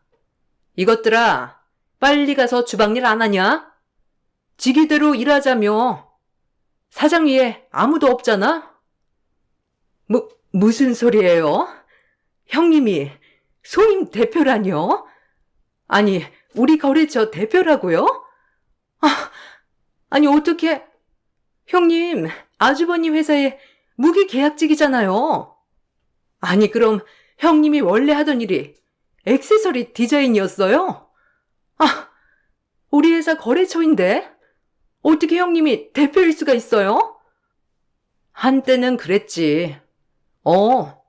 내가 하고 싶었던 꿈이고 동서처럼 디자인 전공이야. 몰랐지? 사람이 한번 시작했으면 내 거 한번 해봐야지. 그래서 사업 시작했어. 다행히 내 디자인 좋아해주는 회사들이 많더라고. 아무래도 보는 눈이 있는 것 같아. 모든 회사들이. 내 회사 콘택트 해준 거 동서인 거 알지? 우리 직원이 가서 PPT 했다던데. 동서가 아주 마음에 들어했다며? 위에 상급자들도 마음에 들어하고. 그렇게 사람 깔보고 무시하더니 왜 이젠 할 말 없나 봐? 뭐하니? 둘이 거기 서서 얼른 음식 안 날라? 너희가 말하는 게 이런 거잖아. 직이 낮은 사람들이 무조건 부엌대기 해야 한다며? 얼른 음식 날라 이것들아. 가만히 서 있지 말고. 눈치도 없지. 머리가 안 돌아가면 눈치라도 있어야지. 안 그러니? 아버님, 얼른 나오세요. 아래 것들이 다 할 거니까. 아버님은 앉아만 계세요. 저랑 같이 얘기해요. 아버님은 제가 대표가 됐다는 소식에 뛸 듯이 기뻐하셨어요. 제 오랜 꿈을 어머님이 옆에서 응원해 주셨기에 아버님 또한 제 꿈을 알고 계셨거든요. 동서들의 진급 파티였지만 사실상 제가 제일 많이 축하받는 자리가 되었어요. 남편뿐만 아니라 아버님도 신이 나서 저를 축하해 주었거든요. 동서들의 표정이 얼마나 고소하던지 얼굴은 잔뜩 구겨져서 가만히 주방일만 했고요. 서로 할 말이 없는지 말 한마디 안 하더군요. 아무래도 규모가 큰 액세서리 브랜드이다 보니 도저히 저를 찍어내릴 방법이 없었으니까요. 그렇게 전 몇 년 동안 억울했던 동서들의 시집살이에서 벗어날 수 있었죠. 본인들보다 잘나지 않고서야 벗어날 방법이 없었던 걸 보아하니 좀 씁쓸하기도 했고요. 엎친 데 덮친 격으로 동서회사가 제 거래처였기 때문에 그 회사로는 납품하기도 싫어지더라고요. 그래서 이왕 동서회사와는 거래를 끊기로 하였습니다. 거래를 끊고 나니 동서에게 바로 전화가 왔고요. 아니 형님네랑 저희 회사랑 거래가 끊겨 있던데 무슨 일이에요? 설마 악감정 가지고 거래 끊은 건 아니시죠? 맞는데? 아니 생각해보니까 우리가 동서회사랑 일할 급은 아니더라고. 그리고 봐줘야 할 이유도 없잖아? 동서 그렇게 내 패션에 대해 지적해놓고 내가 디자인한 액세서리 납품받고 싶어? 아니잖아. 그래서 그냥 끊었어. 동서가 끊고 싶어 할 것 같아서. 아니, 형님. 갑자기 끊으시면 제가 부장님한테 뭐라고 말씀을 드려요. 네? 다시 거래해 주셔야죠. 동서, 잘났으니까 다른 거래처 알아봐. 왜 나한테 이렇게 매달리실까? 나 바쁜 사람인 거 알잖아. 알아서 해. 그리고 앞으론 그렇게 사람 깔보고 무시하지 마. 어떻게 될지는 사람 일 모르는 거거든. 동서가 결혼 전부터 뭐 동서 친구 때문에 나한테 악감정이 있다는 건 알았는데 결혼 생활 내내 막내 동서까지 동화시켜서 나 밑바닥 취급한 거 아직도 생각하면 이가 갈려. 이 정도로 그냥 거래 끄는 것만으로도 고맙게 생각해. 끊을게. 그리고 회사 일은 알아서 하고 나한테 징징대지 말고. 전화를 끊고 얼마나 통쾌하던지 제 직원한테 듣기로는 동서는 그 거래 취소 건으로 인해 회사에 막심한 피해를 안겼고 그 덕분에 정리해고 대상이 되었다고 해요. 그래도 눈 하나 깜빡하지 않았어요. 그렇게 능력 없다고 무시하더니 이제 본인이 능력 없는 사람이 되어보니 얼마나 자기가 잘못했음을 이제서야 깨달았을 테니까요. 둘째 동서가 정리해고가 됐다는 사실을 막내 동서가 알게 되자 저한테 달라붙기 시작했어요. 그 동서들의 우정이 얼마나 간사던지 웃기더라고요. 잘 나가는 사람만 우대하는 가족이라니. 형님, 제가 오랜만에 전화드렸죠? 아니, 이따 끝나고 제가 소불고기를 좀 했는데 가져다 드릴까요? 동서가 왜? 둘째 동서네나 가져다 줘. 둘이 절친 아니었어? 됐어, 난 괜찮아. LA 갈비면 모를까. 불고기는 별론데? 아, LA 갈비요? 아, 그럼 제가 내일 그거 해다 드릴까요? 이왕이면 형님이랑 얘기도 하고 내일 괜찮으세요? 아니, 그냥 집 앞에 경비실에 두고 가. 아, 그리고 아버님도 좀 가져다 드리고 나한테 해줄 생각 말고 아버님한테 가져다 드려. 아, 그럼요. 아버님도 가져다 드릴 거예요. 아, 이왕이면 형님 보고 드리고 싶은데 그동안 제가 죄송한 게 많아가지고. 이제 와서? 갑자기? 놀랍네. 됐어, 괜찮으니까 그냥 경비실에 맡겨줘. 바빠서 얼굴 볼 시간은 없을 것 같아. 끊을게. 전화를 끊고 통쾌했죠. 그리고 씁쓸하기도 했어요. 계약직 사원이었을 땐 그렇게 바락바락 대들던 동서들이 이제 와서 꼬리를 내리고 저한테 살랑살랑 대는 꼴이 너무 우스웠어요. 그리고 사람은 성공해야겠다고 느꼈죠. 지금은 아주 평화로워요. 동서들이랑 마주치지도 않고 저희 집은 저희 집대로 아버님한테 할 도리를 하고 동서네도 마찬가지고요. 가끔 동서들이 아버님을 통해 제 안부를 묻는 것 같지만 아버님도 동서들이 어떤 사람들이라는 걸 알아서 그런지 저보고 그렇게 마음을 열게 하진 않더군요. 어머님이 저에게 용기를 준 덕분인지 제 사업은 지금까지도 잘 되고 있습니다. 20대부터 꿈꿔왔던 일을 지금 이렇게 하고 있는 사실이 뿌듯하기도 하면서 행복하기도 하고요. 여러분들도 직급 때문에 차별받아본 적 있으신가요? 그런 걸 동기 삼아 꼭 성공하시길 바랍니다. 이 성공의 맛이 짜릿하기도 하더라고요. 추운 날 감기 조심하시고 제 글 읽어주셔서 너무 감사드려요. 안녕하세요. 저는 40대 중반 여자입니다. 이번에 정말 말도 안 되는 일들이 제 눈앞에 벌어져서 사연을 쓰기로 결정하게 되었습니다. 어느 날 시동생이 저희 집에 찾아왔어요. 너무 갑작스럽게 찾아와서 당황스러웠었죠. 술이 잔뜩 취해선 비틀거리면서 들어온 시동생은 남편에게 살기 힘들다는 말을 제일 먼저 꺼냈습니다. 좋지 않은 분위기를 파악한 남편은 일단 시동생을 진정시키며 무슨 일인지 알아보기 위해 진지한 대화를 이어나가기 시작했고, 저희가 들은 내용은 동서와 이혼을 해야 될 것 같다는 말이었어요. 저희도 어느 정도는 예상했던 말이 나와서 크게 놀라지는 않았었는데, 문제는 9살 된 조카를 데려가겠다는 말이었습니다. 시동생은 자기가 키우겠다고 했지만 의견 조율이 되지 않아 한바탕 싸움이 났고 결국 집 밖으로 뛰쳐나왔다고 하더라고요. 시동생과 동서는 서로의 성격이 너무 달라서 다투는 모습을 자주 봐왔었어요. 그런 모습들이 조카에게도 안 좋은 영향을 끼치고 있었죠. 그래서 이런 문제들을 해결하기 위해 가족 모두가 모여 많은 대화를 나눴었지만 결국 항상 제자리였고 좋아지는 건 아무것도 없었습니다. 시동생은 정상적인 가정을 꾸리기 위해 밤낮 안 가리며 정말 열심히 살아왔었지만 동서는 항상 반대의 길을 선택했고 그걸 보다 못한 저희들이 직접 나선 적도 몇 번 있었어요. 그 때문에 남편과 동서가 서로 얼굴을 붉히며 싸운 적도 있었죠. 이런 문제들이 시동생을 더 이상 버티지 못하게 만들었는지 이혼을 결정하게 되었는데 동서가 조카를 데려가 키운다는 말에 또 한 번 시동생의 집안은 난장판이 되고 말았던 거였죠.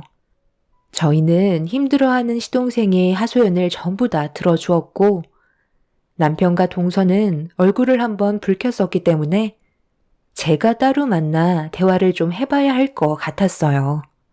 그렇게 다음날 동서에게 연락을 취한 다음 집으로 찾아가게 되었고 전날에 있었던 일들에 대해 동서는 어떻게 생각하고 있는지 물어보았네요.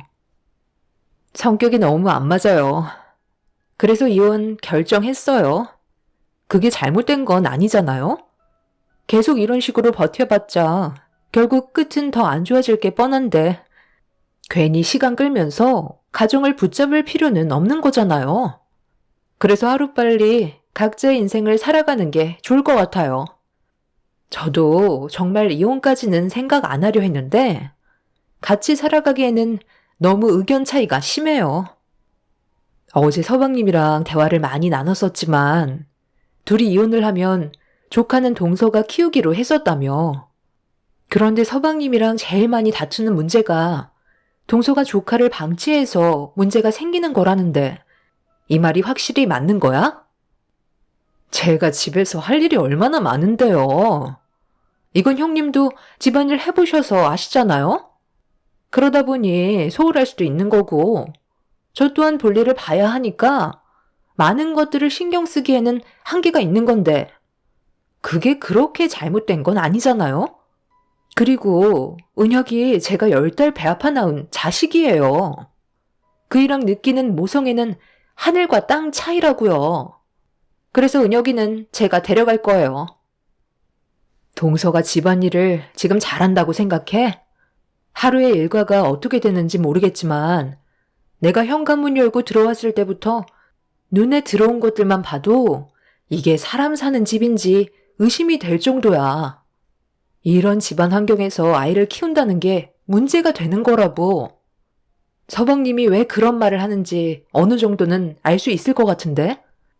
그래서 은혁이를 동서가 데려가면 제대로 키우지 못할 것 같아서 걱정이 되는 건가 봐. 동서가 엄마의 입장에서 당연히 은혁이를 데리고 가고 싶겠지만 아이의 미래도 생각해 줘야지. 이혼하면 재산 반 가져가기로 했다면서 은혁이를 잘 키우겠다는 조건을 내걸었다는데? 그럼 서방님한테 어느 정도 확신을 줘야 하지 않을까? 총 재산 30억에 반갈라 가져가겠다며. 어차피 이혼할 건데 제가 이 집에 시간 투자할 필요는 없는 거잖아요? 은혁이만 데려가서 잘 키우면 되는 거 아닌가요? 동서는 자기가 뭘 잘못하고 있는지 전혀 인지하고 있지 않았어요. 그냥 시동생의 잔소리를 듣고 싶지 않았던 것 뿐이죠. 이혼을 한다고 해서 조카를 제대로 키우지도 못할 것 같아 걱정이 많았어요. 하지만 동서는 그냥 맨몸으로 나가면 자기한테 떨어지는 재산이 많지 않다는 걸 알곤 시동생에게 최대한 많은 것들을 뜯어가려고 조카를 데려가려 하는 것 같아 보였습니다. 동서는 자기 집안일이기 때문에 제가 참견하는 걸 탐탁치 않게 생각했고 그날 서둘러 외출을 해야 된다면서 그만 대화를 나누고 싶다며 저를 집 밖으로 빨리 내보내려 하고 있었어요. 저는 좀 더 대화를 나누고 싶었는데 동서는 저와 얼굴 마주하는 것 자체를 싫어했습니다. 결국 떠밀리듯 집 밖으로 내쫓기게 되었고 동서는 이혼에 대해 확실히 결정한 것 같아 보였습니다. 그렇게 동서는 시동생과 이혼 준비를 하게 되었고, 저희 부부는 그 모습을 지켜볼 수밖에 없었어요. 얼마 뒤 둘의 결혼 생활에 종지부를 찍는 이혼 서류에 도장을 찍게 되면서 둘은 남남이 되었고, 조카는 동서가 키우는 걸로 결정을 보게 되었습니다. 조카 문제로 소송까지 갈 뻔했지만 조카가 엄마 옆에 있고 싶다는 말에 시동생은 더 이상 법적 다툼을 하지 않고 원만한 합의로 모든 걸 끝냈습니다. 그렇게 동서는 30억의 재산 중에 반을 가져가게 되었고 더 이상 가족이 아니게 되었네요. 시동생은 정해진 날짜에 자기 아들을 보러 갔고 그렇게 주어진 환경에 맞게 생활을 하고 있었어요. 그래도 다행인 건 조카한테 크게 문제가 있어 보이진 않았어요. 저희 집에 가끔 왔을 때 맛있는 음식들도 많이 해주고 최대한 좋은 시간을 보낼 수 있게 노력하면서 조카에게 지금의 생활이 많이 힘들지 않냐고 물어보게 되었는데 괜찮다면서 웃어 보이고 있었습니다. 9살밖에 안 된 조카는 자신의 현실을 잘 알고 있었는지 어린 나이임에도 성숙해져 있는 상태였어요. 시부모님께서도 주말에 놀러온 손자를 이뻐해 주시면서 최대한 밝은 모습을 보여주셨죠. 정말 다행인 건 조카가 잘 지내고 있는 모습을 보고 있으니 한시름 놓였고 시동생 또한 걱정했던 것들을 어느 정도 내려놓을 수 있게 되었는지 본인 일에 좀 더 집중하게 되었네요. 그렇게 별일 없이 잘 지내는 것 같아 보였는데 어느 날 저희 가족들끼리 저녁에 외식을 하고 집으로 돌아가던 도중 차 안에서 창밖을 바라보고 있는데 순간적으로 스쳐 지나간 조카의 얼굴을 보게 되었습니다. 그런데 조카의 손을 잡고 있던 사람은 동서가 아닌 처음 본 사람이라 남편한테 급하게 차를 돌려달라고 부탁을 했고 차에서 내려 근처를 돌아다니며 조카의 얼굴을 봤던 곳을 샅샅이 뒤져봤지만 어디로 갔는지 찾을 수가 없었어요. 뭔가 느낌이 좋지 않아 동서에게 전화를 걸어봤는데 받지 않자 점점 불안해지기 시작했어요. 남편에게 제가 본 상황을 설명한 뒤에 같이 주변을 돌며 조카를 찾게 되었고 처음 본 의문의 여자가 누구인지 알아야만 했어요.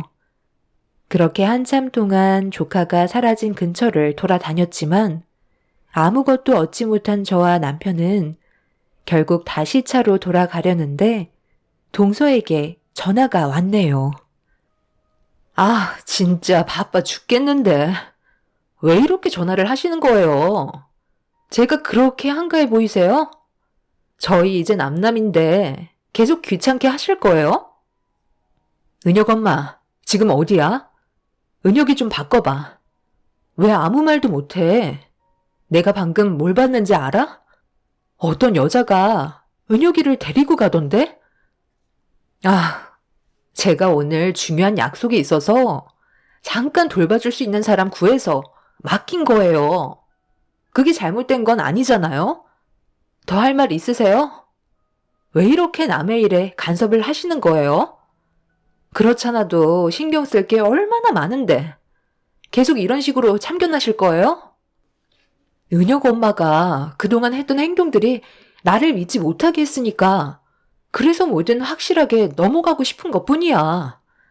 그리고 이혼했다고 해서 지금 남남이 된 건 아니잖아? 아직 숙려 기간 남아있는데 그 사이에 은혁이한테 무슨 일이라도 생기면 그땐 나도 그냥 넘어가지 않을 거야.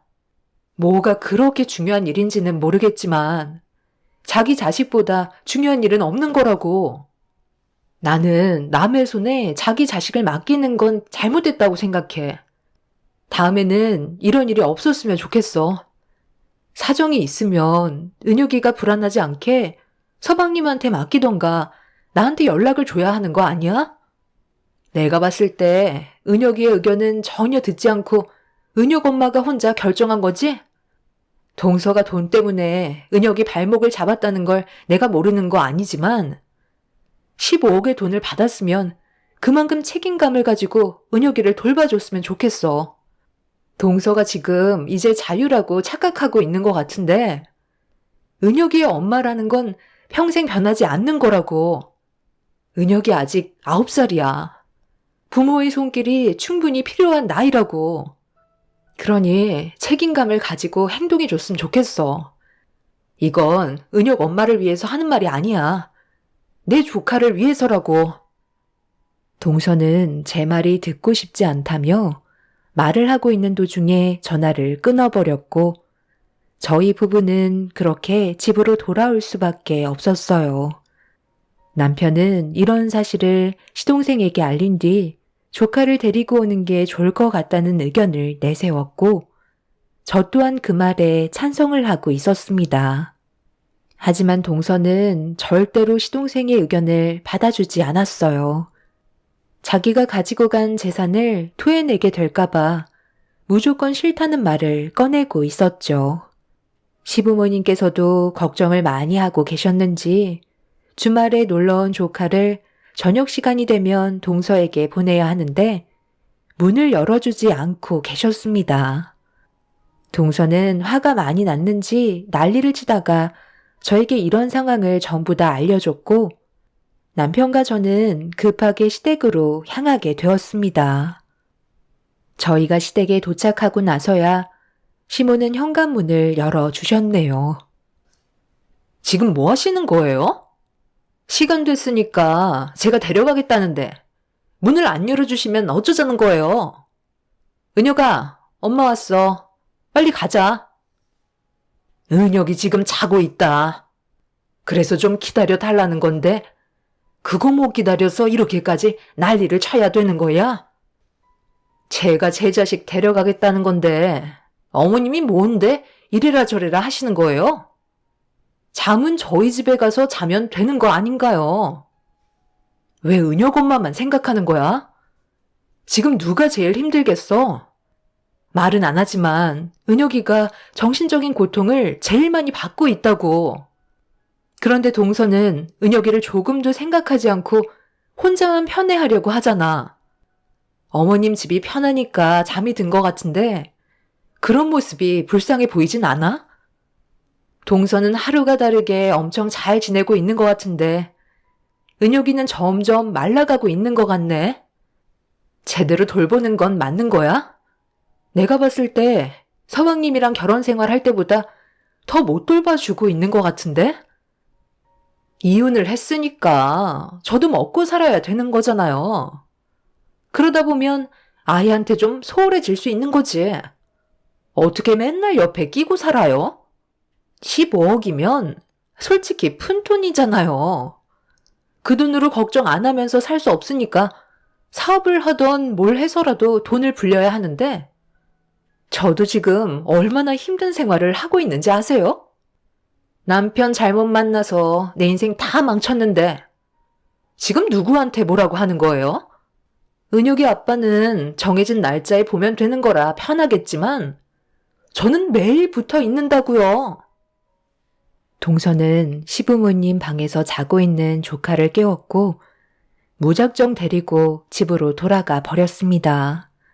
시동생이 늦게까지 일을 해야 되다 보니 시댁에 올 수 있는 상황이 아닌 걸 알고 있어서 그런지 더욱더 큰 소리로 난리를 쳤고 저희는 어쩔 수 없이 조카를 보내줘야만 했어요. 시모는 집 밖을 나서는 조카를 보면서 나중에 또 놀러 오라며 보내줬지만 그날 난리가 난 이후 동서는 조카를 시댁에 2번 다시 보내지 않았습니다. 시동생과의 만남도 평일에 1번, 주말에 1번 보는 거였는데 평일에 1번 보는 걸로 혼자 결정해 버렸네요. 저희는 조카가 상처받을까봐 모든 게 조심스러웠지만 동서는 그런 걸 잘 알고 있었는지 더욱더 막 나가기 시작했고 정말 이건 아닌 것 같아 특단의 조치가 필요해 보였어요. 그래서 남편과 진지하게 상의를 한 다음 평일에 시동생이 동서를 만날 때 저희도 함께 그 자리를 참석했습니다. 그리고 조카가 할 수 있는 것들을 일러준 뒤 하나하나 계획을 세워나가기 시작했어요. 똑똑한 조카는 제 말을 잘 새겨 들었고, 그렇게 저는 때를 기다리고 있었습니다. 제가 판단하기에는 조카가 동서 밑에서 정상적으로 살아가지 못할 것 같아 보였어요.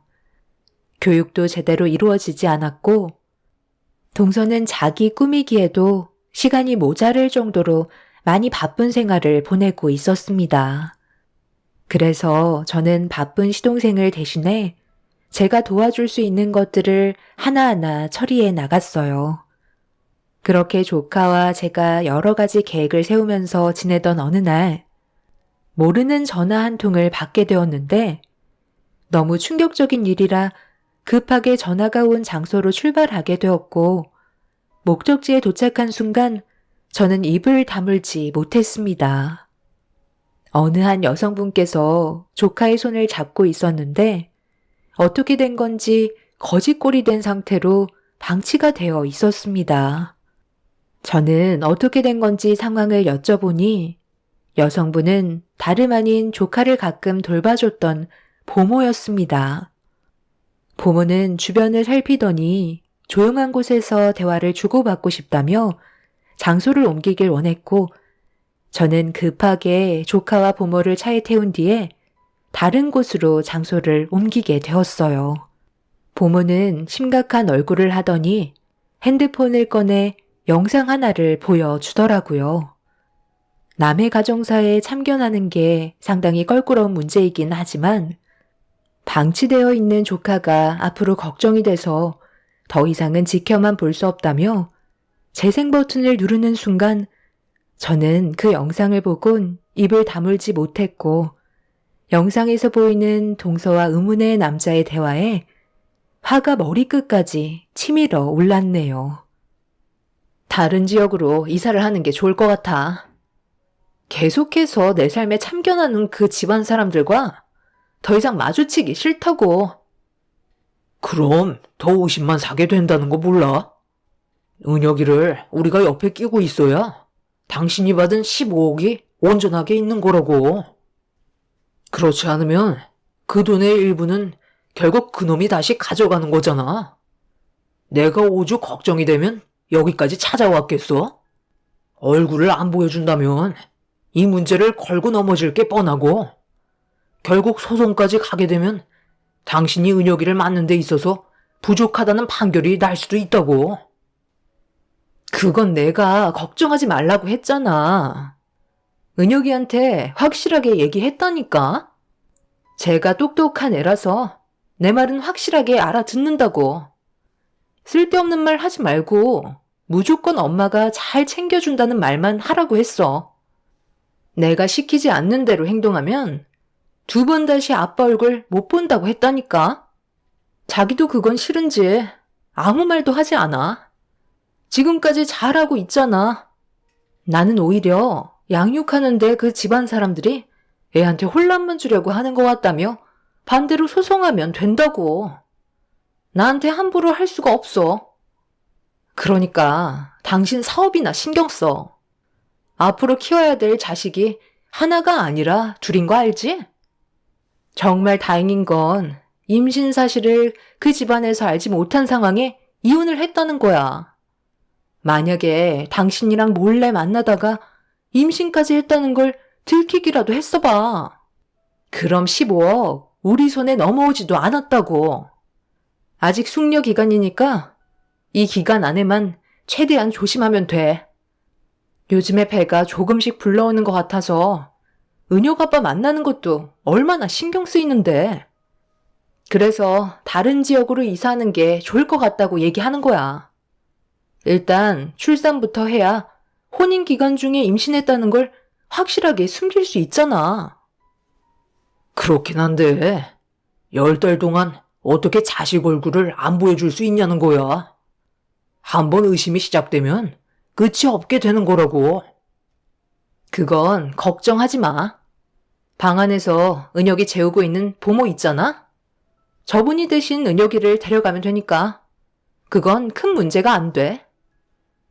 보모는 혹시 모를 일을 대비해 동서가 의문의 남자와 대화를 주고받고 있었던 걸 전부 촬영해 놓고 있었는데 그날 동서가 만나고 있는 남자의 집안 사람들이 집으로 놀러 온다는 것 때문에 은혁이를 밖에서 놀라며 내보낸 상황이었어요. 돈 한 푼 쥐어주지 않은 채 밖에서 시간을 보내던 조카는 저번에 보모의 집에 찾아간 걸 기억하고 있었는지 늦은 저녁 시간에 보모 집을 찾아갔던 거였고 은혁이는 그제서야 어느 정도 긴장이 풀렸는지 제 핸드폰 번호를 기억해 보모에게 저한테 전화를 걸어달라고 부탁을 하게 되었던 거죠. 왜 아빠에게 전화를 하지 않았냐고 물어보자 걱정할까봐 전화를 하지 못했다며 저에게 도움을 받길 원하고 있었습니다. 9살밖에 안 된 아이가 생각할 수 있는 최선이었고 저는 그런 조카를 껴안으며 위로해 주었어요. 저는 보모에게 영상의 증거물을 건네받은 뒤 헤어지게 되었고 조카를 저희 부모님께 잠시 맡겼습니다. 그리곤 시댁 집안 식구들을 전부 다 불러 모아 동서의 집안으로 쳐들어가게 되었네요. 동네가 떠나갈 정도로 제가 문을 두드리자 동서가 당황한 듯 급하게 혼자 나왔고 나중에 다시 얘기하자며 돌아가 달라고 저희 가족에게 부탁을 하는 순간 시동생은 동서의 뺨에 손을 올려붙이고 말았습니다. 동서가 고래고래 소리를 지르며 난리를 치자 현관문이 열리더니 보모에게 받았던 영상 속의 남자가 문을 박차고 밖으로 나왔어요. 결국 그 남자와 시동생은 몸싸움이 벌어졌고 서로 막말을 주고받기 시작했는데 시모가 동서의 머리채를 잡으며 집 안으로 밀치셨어요. 그렇게 저희 가족 전부는 동서의 집으로 들어가게 되었고 그 안에는 동서와 만나고 있던 남자의 부모도 함께 자리를 하고 있었습니다. 지금 이게 뭐 하는 짓이에요? 남의 집에 함부로 들어오는 건 처벌받는 거 몰라요? 당장 우리 집에서 나가주세요. 너 지금 은혁이 어디 갔어? 네가 그러고도 엄마야? 어떻게 은혁이를 집 밖에 방치할 수가 있는 거야? 그게 무슨 말이야. 잠깐 식사 모임이 있어서 밖에서 놀라고 했던 것 뿐이라고. 그게 잘못된 건 아니잖아? 확실히 잘못된 거지. 남의 식구는 중요하고 자기 자식은 내팽개쳐도 된다는 거야? 네가 여기서 깔깔거리면서 음식을 먹고 분위기를 즐기고 있을 때 은혁이는 얼마나 힘들었을지 생각 안 해봤어? 중고등학생도 아니고 이제 9살밖에 안 된 애를 밖에서 놀라고 늦은 시간까지 방치하는 게 말이 된다고 생각해? 그리고 이거 뭐야? 네가 이러고도 사람이야? 제가 부모에게 받은 영상을 그 자리에서 재생시켰고 모든 내용이 담긴 진실이 드러나게 되자 동서와 옆에 있던 남자의 얼굴 안색은 순식간에 사색이 되고 말았습니다. 시동생은 동서 옆에 있던 남자의 얼굴에 손을 날렸고 동서는 뭐가 잘못됐냐며 오히려 큰 소리치고 있었어요. 저는 아직 또 하나 남아있는 증거물이 있다며 동서를 밀친 뒤에 조카가 생활하던 방을 찾아 열었습니다. 그리고 조카가 동서한테 급하게 내쫓기면서 가지고 나오지 못한 숨겨놓은 핸드폰을 찾기 시작했어요. 동서는 남의 집에 들어와서 물건까지 뒤지냐며 고소하겠다고 했지만 제 귀에는 아무 말도 들어오지 않았네요. 그렇게 조카가 숨겨놓았던 핸드폰을 찾게 되었고 동서는 제 손에 들려있는 핸드폰을 보더니 당황스러워 했어요. 동서는 쓸데없이 저희 가족에게 전화를 할까봐 조카에게 핸드폰을 사주지 않았었지만 제가 혹시 모를 일을 대비해 동서 몰래 조카한테 핸드폰을 사줬던 적이 있었어요. 그리고 무슨 일이 생기면 무조건 녹음을 하던가 영상을 촬영해 놓으라고 시킨 뒤 나중에 제가 달라고 하면 그때 돌려주기로 했었죠. 하지만 상황이 이렇게 되어 버렸기 때문에 제가 직접 조카의 핸드폰을 찾게 되었고 그 안에 있던 영상과 녹음된 파일을 확인하는 순간 온 집안은 쑥대밭이 되고 말았습니다. 동서는 자기 자식에게 입에 담지 못할 말을 꺼내면서 저번에 시댁에서 잠깐 졸았던 걸로 집으로 돌아와 심하게 화를 내며 2번 다시 아빠 얼굴은 못 보게 될 줄 알라며 난리를 치던 동서의 목소리가 담겨 있었습니다. 그런데 그 옆에서 동서와 만나고 있던 남자가 말로만 해선 말을 듣지 않는다고 더욱더 크게 화를 내고 있었어요. 저희 집안 식구들은 이성을 잃어버렸고 이것 외에도 상간남이 동서가 없을 때 조카에게 했던 상당히 많은 충격적인 증거물들이 조카의 핸드폰에 담겨 있었습니다.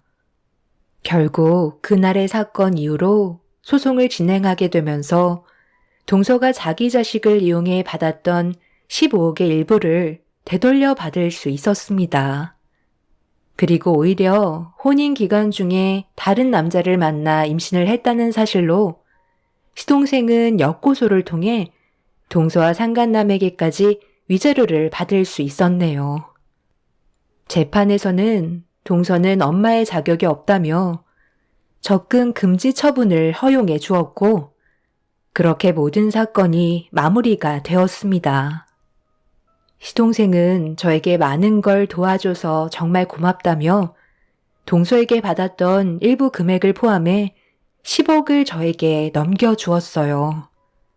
시동생이 사업으로 많이 바쁜 상태라 제가 조카를 대신 돌봐주기로 결정을 하게 되었습니다. 저희는 돈을 받지 않겠다고 했지만 많은 걸 제자리로 돌려놓을 수 있게 해준 거와 앞으로 조카를 잘 좀 봐달라며 10억을 결국 넘겨주었네요.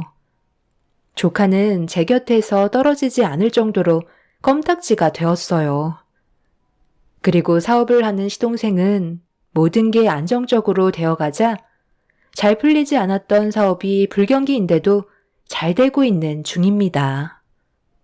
동서는 자기와 살림을 차리며 같이 살겠다고 했던 남자가 동서에게 있던 거금의 돈이 사라지자 얼마 남지 않은 돈까지 모조리 들고 잠적해버린 상태였고 동서는 빈털터리가 돼선 상간남의 아이를 혼자서 키우게 되는 불행을 맞이하게 되었네요. 동선의 부모가 시댁에 직접 찾아와 용서를 구했지만 저희가 받아줄 이유는 전혀 없었습니다. 자신의 행복을 걷어차버린 동서는 결국 나락으로 떨어지고 말았네요. 그리고 시부모님께서 얼마 전에 저를 따로 부르셨길래 무슨 일인지 전혀 모르는 상태에서 시댁을 방문하게 되었는데 제가 시댁 식구의 문제를 피를 나눈 가족처럼 진심을 다해 도와줘서 정말 고마웠다며 또 저희 부모님께서도 급할 때 가끔 은혁이 돌봐주시는 것도 너무 감사드린다며 친정 부모님이 앞으로 살게 되실 전원주택을 마련해 주셨습니다. 전혀 생각하지 못했던 일이라 많이 당황스러웠는데 제가 적극적으로 도와주지 않았다면 시댁의 집안은 무너졌을 거라고 돈보다 가족이 우선이라며 그동안의 감사함을 표한 거니 받아달라고 하셨네요. 안 좋았던 일들이 해결이 되자 저에게도 이런 좋은 날이 오네요. 앞으로 저희 가족 모두가 행복만 가득한 날들이 펼쳐졌으면 좋겠어요. 여러분들께서도 언제나 좋은 일들만 가득하시길 바랍니다. 감사합니다.